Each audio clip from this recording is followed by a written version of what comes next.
Atos capítulo 2, a partir do verso 42.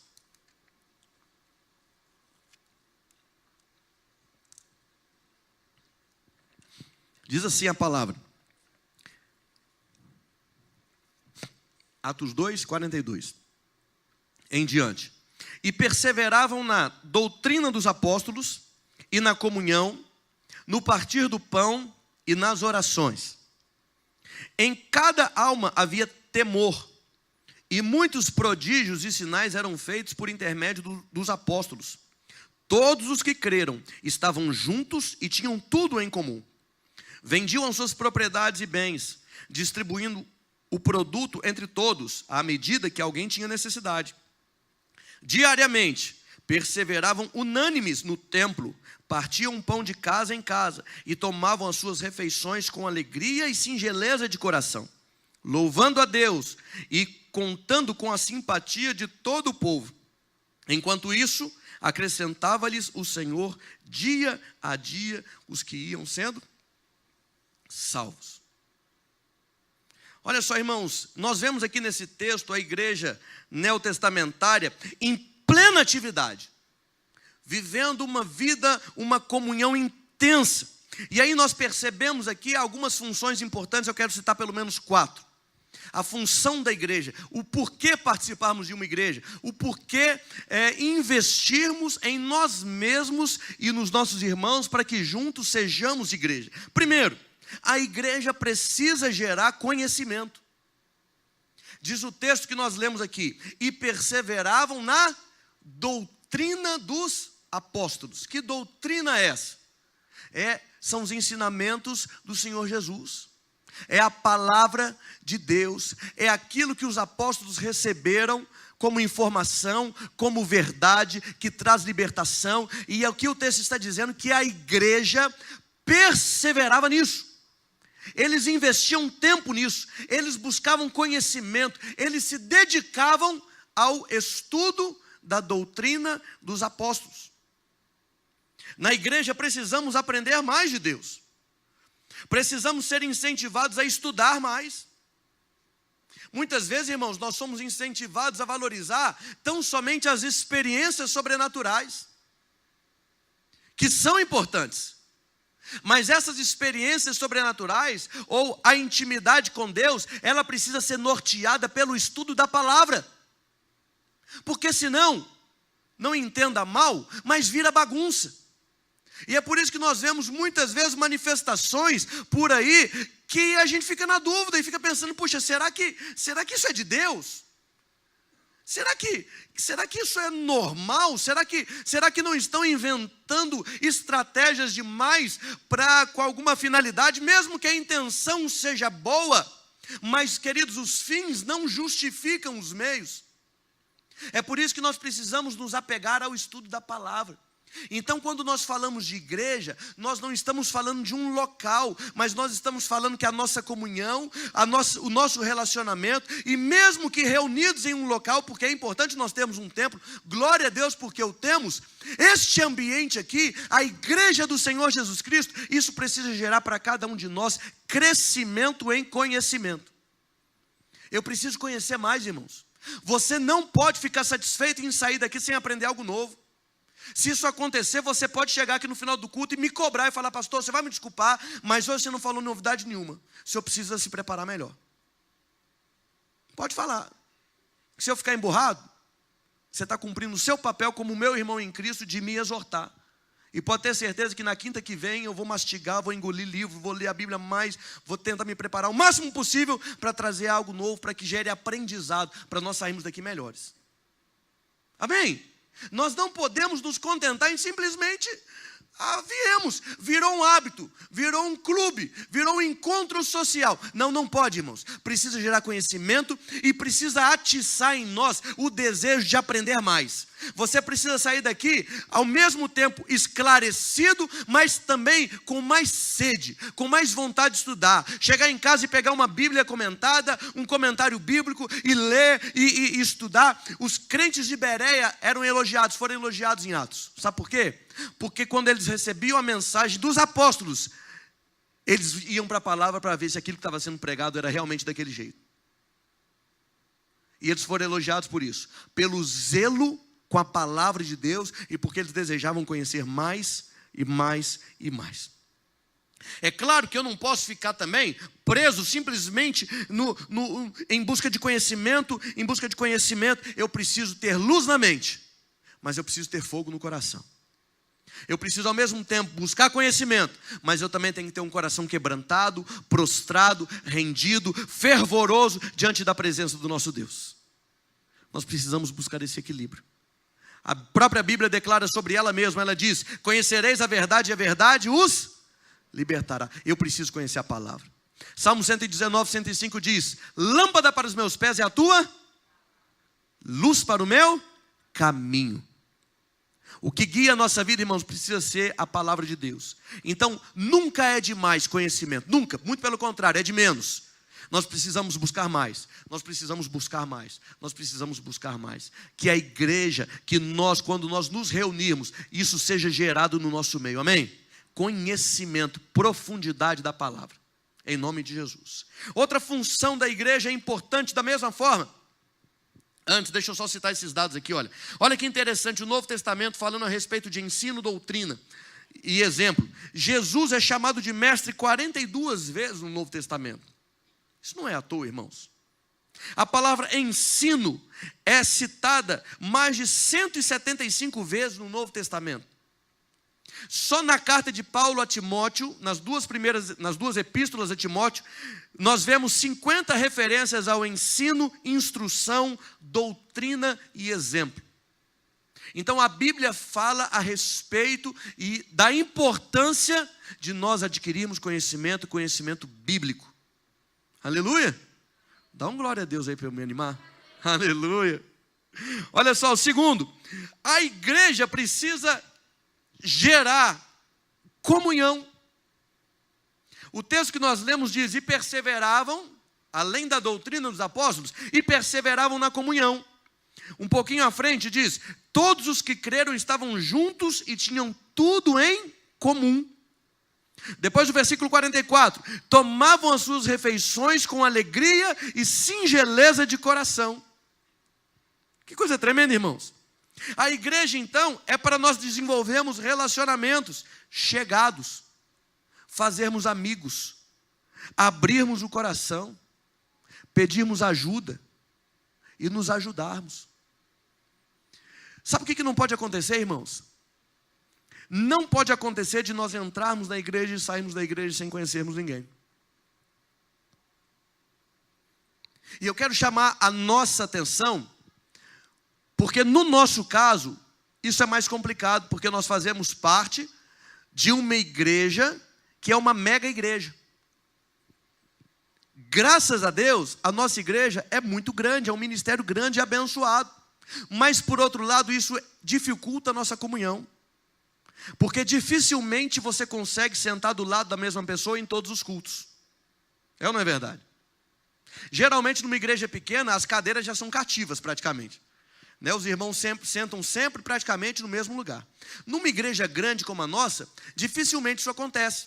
Mesmo que os irmãos sentem na mesma região mais ou menos, mas sempre tem alguém novo. Como que você vai conhecer o irmão que está do seu lado, se na semana que vem ele não vai sentar do seu lado? De repente hoje você apertou a mão dele e você achou: puxa, que legal, o irmão simpático. Semana que vem eu vou puxar um pouquinho mais de papo com ele. Aí chega na semana que vem, o irmão que sentou do seu lado está lá do outro lado. Aí sentou um outro do seu lado, aí você pensa: puxa, esse é legal também. Aí você acha simpático, aí você pensa: na semana que vem eu vou puxar um papo com ele. Aí outra pessoa senta. Sabe o que eu quero dizer com isso, irmãos? Que nós precisamos nos esforçar para buscar o que a igreja precisa gerar em nós: comunhão. Nós precisamos nos conhecer, irmãos. E se na nossa realidade é um pouco mais difícil, não tem problema, a gente tem um pouquinho mais de trabalho, mas isso precisa acontecer. Nós não podemos aceitar a realidade de que nós não temos amigos dentro da igreja. Nós não podemos aceitar que a gente entre e saia da igreja. E estamos acostumados com isso. Estou falando algo aqui fora da realidade? Por favor, me ajuda. Você tem hábito de comer uma pizza na casa do seu irmão? da igreja? Você encontra com ele no shopping de vez em quando? Você encontra, irmã? Troca ideia com a sua irmã em Cristo, de promoções que você viu, que você não aguentou. No final do culto você sai para comer alguma coisa, para bater um papo, para conversar. Algumas pessoas sim, outras não. Final de semana, combinaram já de ir para a sede campestre juntos, jogar uma bola juntos, fazer um churrasco. Sabe por quê?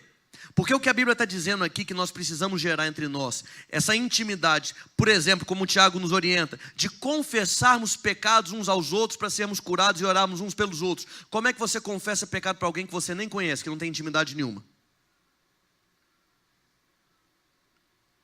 Eu não sou promotor de evento de igreja, irmãos, para ficar aqui gerando intimidade. Vamos lá, vamos fazer algo. Não, irmãos, só estou dizendo que a Bíblia nos orienta que a igreja do Senhor Jesus Cristo, ela precisa ter comunhão.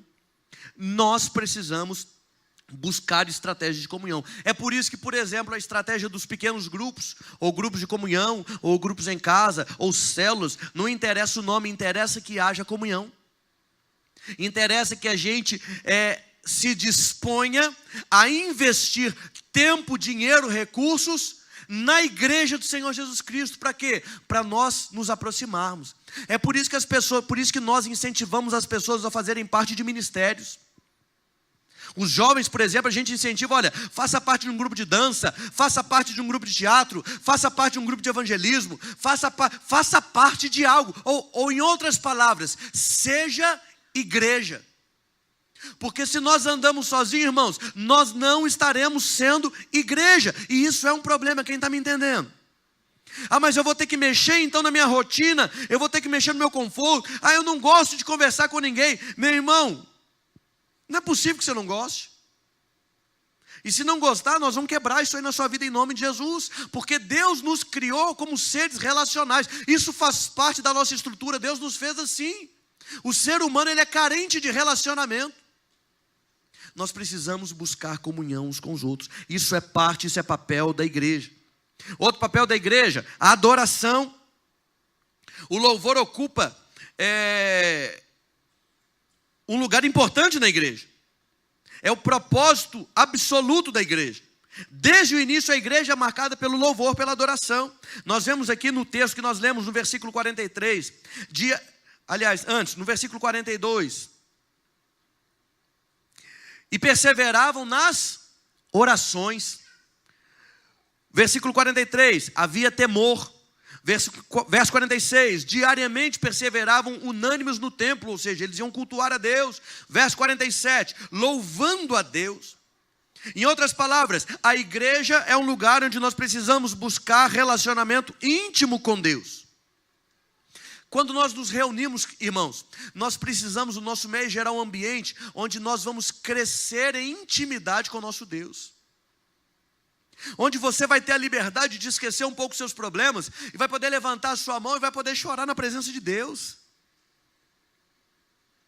Eu sinto falta um pouco disso, foi o que eu confessei aqui agora, antes, no momento de oração.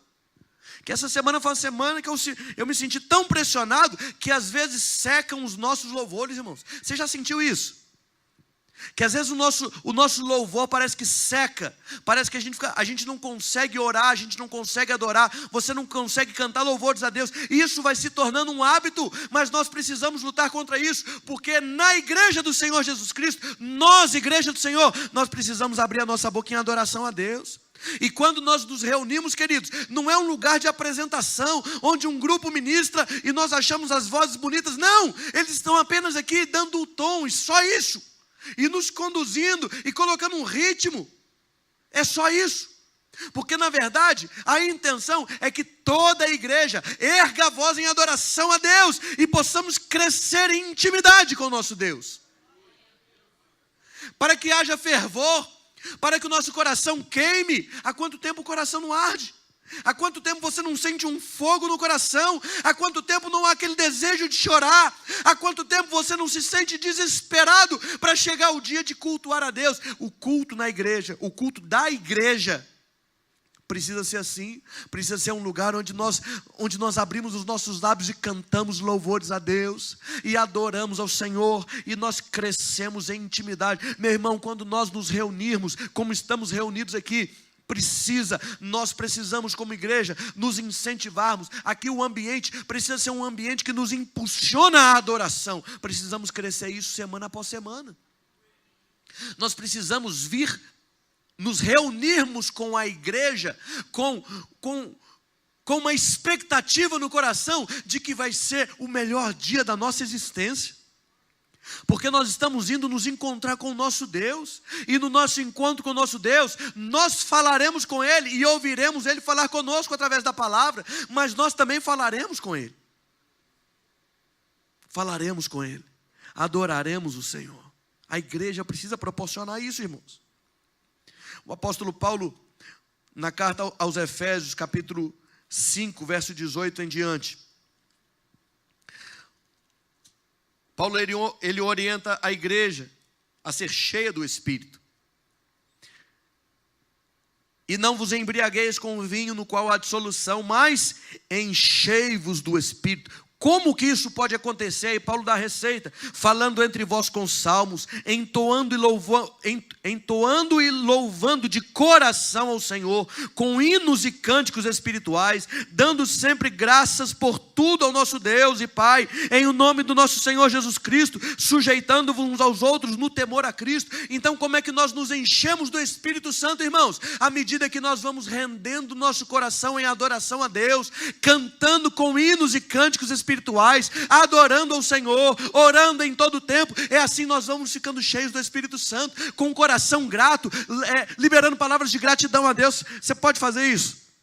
Vamos fazer isso? Vamos. Você pode levantar sua voz e cantar assim: glória a Deus, nós te adoramos, Senhor, exaltamos o teu santo nome, porque tu és digno do nosso louvor, da nossa adoração. Sabe algo que tem no meu coração, na minha memória, irmãos?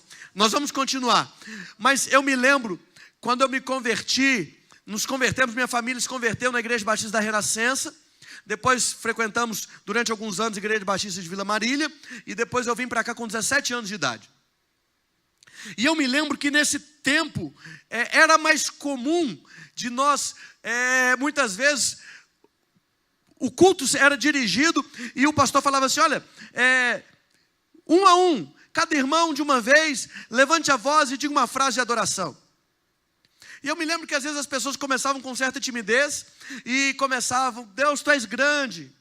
Aí o outro: Deus, tu és maravilhoso, porque o Senhor cuidou de mim. E daqui a pouco o outro: Senhor, obrigado porque o Senhor respondeu a minha oração, e eu consigo perceber a mão do Senhor na minha vida. E daqui a pouco um outro falava algo também, e quando a gente assustava, estava todo mundo cantando e adorando a Deus. E às vezes: pastor, mas eu não sei o que dizer. Então diga qualquer coisa.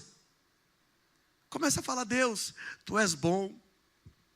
Deus, tu és bom.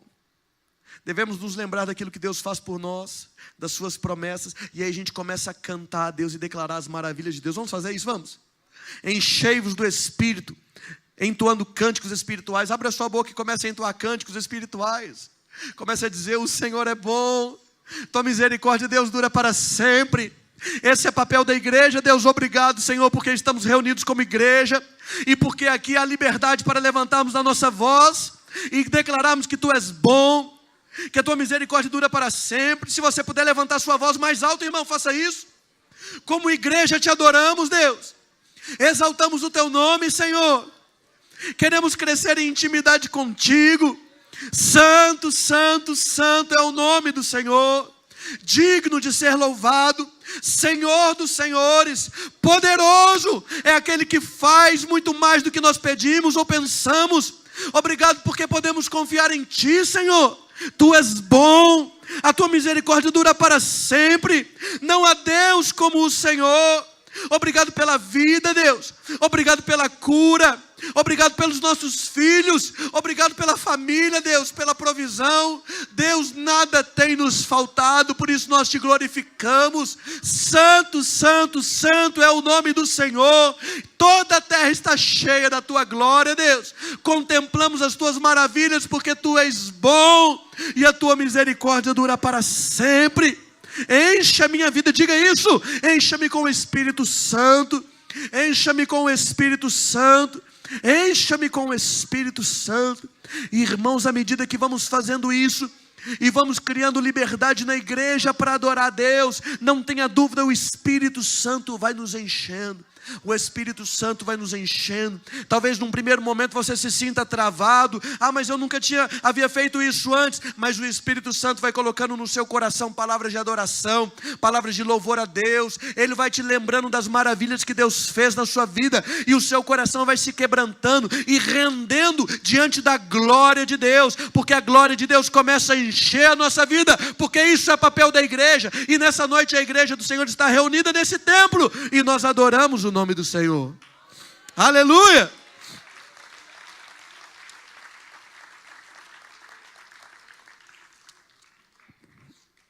É função da igreja, irmãos, a evangelização. Olha o que o texto diz, o texto diz assim: e contando com a simpatia de todo o povo, versículo 47. Enquanto isso, acrescentava-lhes o Senhor dia a dia os que iam sendo salvos. A igreja do Senhor Jesus Cristo precisa atrair pessoas. Sabe por que muitas vezes as pessoas não têm se convertido, irmãos? Porque nós somos chatos. Porque nós não sabemos conversar. Porque não somos simpáticos. Porque achamos que as pessoas têm que engolir nosso evangelho goela abaixo. E muitas vezes queremos impor uma teologia que nem mesmo nós praticamos. E as pessoas não querem saber do evangelho, porque elas não enxergam verdade em nós.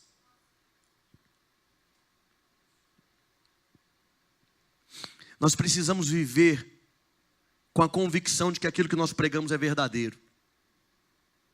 Nós precisamos disso, irmãos. E a nossa própria vida será a nossa pregação. O que nós vemos aqui no texto é que a evangelização, o testemunho corporal, aquela igreja fazia uma evangelização pelo próprio modo de ser da igreja local. O texto está dizendo que o povo, ao ver a igreja sendo igreja, eles admiravam aquele povo e achavam: poxa, isso é fantástico. Esse tipo de relacionamento é maravilhoso. Esse tipo de comunhão não existe no mundo. Eu quero ser crente. E se convertiam. E o texto diz que todos os dias Deus acrescentava alguém. Você já pensou uma igreja que todos os dias alguém é acrescentado? Que coisa tremenda. É papel da igreja, irmãos, nós desenvolvermos um relacionamento tal que as pessoas, ao olharem para nós, elas vejam Jesus e elas queiram Jesus, porque elas querem fazer parte de uma igreja. De uma igreja não, da igreja do Senhor Jesus Cristo, que somos nós. Esse é o papel da igreja: gerar conhecimento, gerar comunhão, intimidade com Deus e evangelização. É por isso que nós estamos ministrando nesse mês de fevereiro. Aí você começa a entender o porquê dessa sequência de mensagens. Falamos sobre palavra de Deus, falamos sobre oração. Hoje nós estamos falando sobre a igreja. Semana que vem vamos falar a respeito de serviço, de evangelização, de servir a Deus. É o papel da igreja. Esse mês de fevereiro nós estamos trazendo à luz o que nós precisamos viver diariamente como igreja. E quando nos reunirmos, esses elementos precisam fazer parte da nossa rotina. E nós precisamos que eles cresçam de forma equilibrada. Porque eu não posso ser simplesmente um teólogo sem fogo no coração, sem intimidade com Deus. Eu também não posso buscar simplesmente intimidade com Deus sem ter conhecimento da teologia para me dar base e não me deixar desviar por caminhos tortuosos que a gente tanto vê por aí. Eu não posso simplesmente ser um evangelista sem me preocupar em cuidar do irmão que está do meu lado. E nem tampouco posso ficar preocupado com o irmão do meu lado sem me preocupar com as almas que estão se perdendo no mundo. A igreja precisa crescer de forma equilibrada e madura.